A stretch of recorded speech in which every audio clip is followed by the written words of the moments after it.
Sumainyo ang Panginoon. At sumaiyo rin. Ang mabuting balita ng Panginoon ayon kay San Mateo. Papuri sa iyo, Panginoon.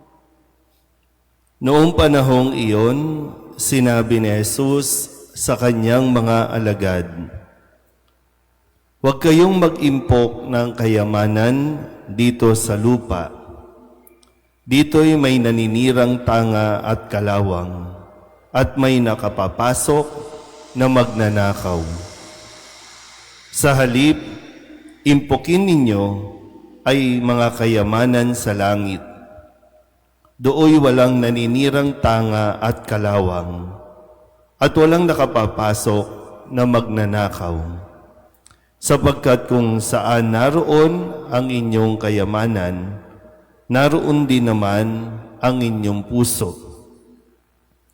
Ang mata ang pinakailaw ng katawan. Kaya't kung malinaw ang iyong mata, maliliwanagan ang buo mong katawan. Ngunit kung malabo ang iyong mata, madirimlan ang buo mong katawan. Kaya't kung ang liwanag na nasa iyo ay kadiliman pala, napakadilim niyan." Ang mabuting balita ng Panginoon. Pinupuri ka namin, Panginoong Hesukristo. Isang magandang umaga po sa inyong lahat. Ngayon po ay Biyernes ng ika-11 linggo sa karaniwang panahon at matapos nating marinig nitong mga nakalipas na araw na muli nating suriin ang ating pong mga ginagawa at tiyakin natin, nasabi nga po na sa ating pagdarasal, sa ating paglilimos, pag-aayuno, tiyakin na ito ay hindi pakitang tao lamang, hindi paimbabaw, at lalo na kung tayo'y mananalangin sa Diyos, lumapit tayo sa Kanya mula sa ating puso. At ngayong araw na ito ay hinihikayat tayo ng ating ebanghelyo na tingnan natin mabuti. Kailan ba kayo huling nagpa-check up ng mata? Kailan? Kasi ang sabi, ang mata ang pinaka-ilaw ng katawan. Kapag madilim o malabo ang ating mata, magiging malabo din ang pagtingin natin sa atin pong buhay. So ito ay pinapaliwanag ni San Mateo na kanya ring narinig mula sa ating Panginoong Hesukristo. Pero maganda mapagnilayan na bakit nga ba ito yung sinasabi na ang mata ang pinakailaw ng katawan at kailangan natin itong bantayan. Kailangan natin itong suriin mabuti. Dahil kapag ang mata, sabi nga, pwede nating tingnan na paano mo ba tinitingnan ang nangyayari sa iyong buhay. Kasi marami sa atin, nakatuon tayo doon sa mga bagay, mga material na bagay, na ang tingin natin, ito ang kailangan ng aking pamilya.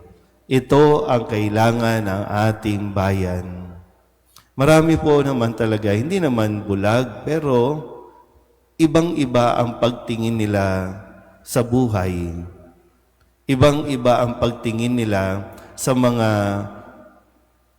inaakalang magpapaganda ng buhay, magpapaayos ng buhay, pero wala talaga Sa mangyayari sa ating pong lipunan, kailangan talaga natin maliwanagan.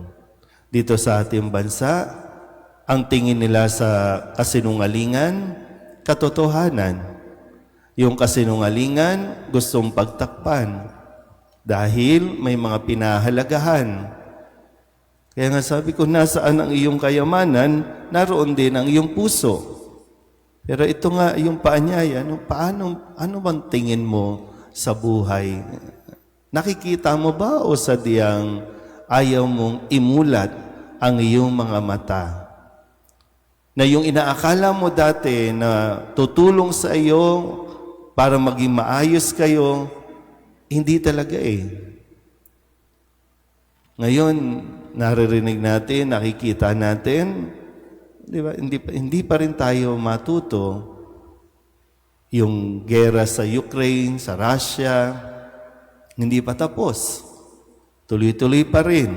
Ngayon, Israel, Iran, nagbapalitan na ng mga missiles. Pero parang wala tayong nakikita. Kasi ang mahalaga lang sa atin, power. O sinong matitira, o sino ang pinakamakapangyarihan, yun ang nakikita natin. Dito lang sa atin din, no? Hindi rin matapos-tapos itong Duterte, Marcos na bangayan na ito, na away na ito. Pero kung titignan mo, sa atin din, parang wala tayong nakikita na nangyayari. Saan tayo nakafocus? Mga away-away din. Mga mag-asawang di magkasundo. Pamilyang hindi magkasundo. Laki-laki ng problema. Pero tayo din, nakatuon tayo sa mga bagay na akala natin talagang kailangan at magpapasaya. Pero tuluyang sumisira at nagpapalayo sa atin sa isa't isa. Imulat natin ang ating mga mata. Kailangan lang talagang linisin ng mabuti. Kasi baka tuluyan ng magdilim ang ating pong paligid. Tuluyan na tayong mabulag sa mga mali at kasinungalingan. Isa pa nga po na nagiging issue natin ngayon, di na nga natin alam kung sino ang totoo at sino ang artificial.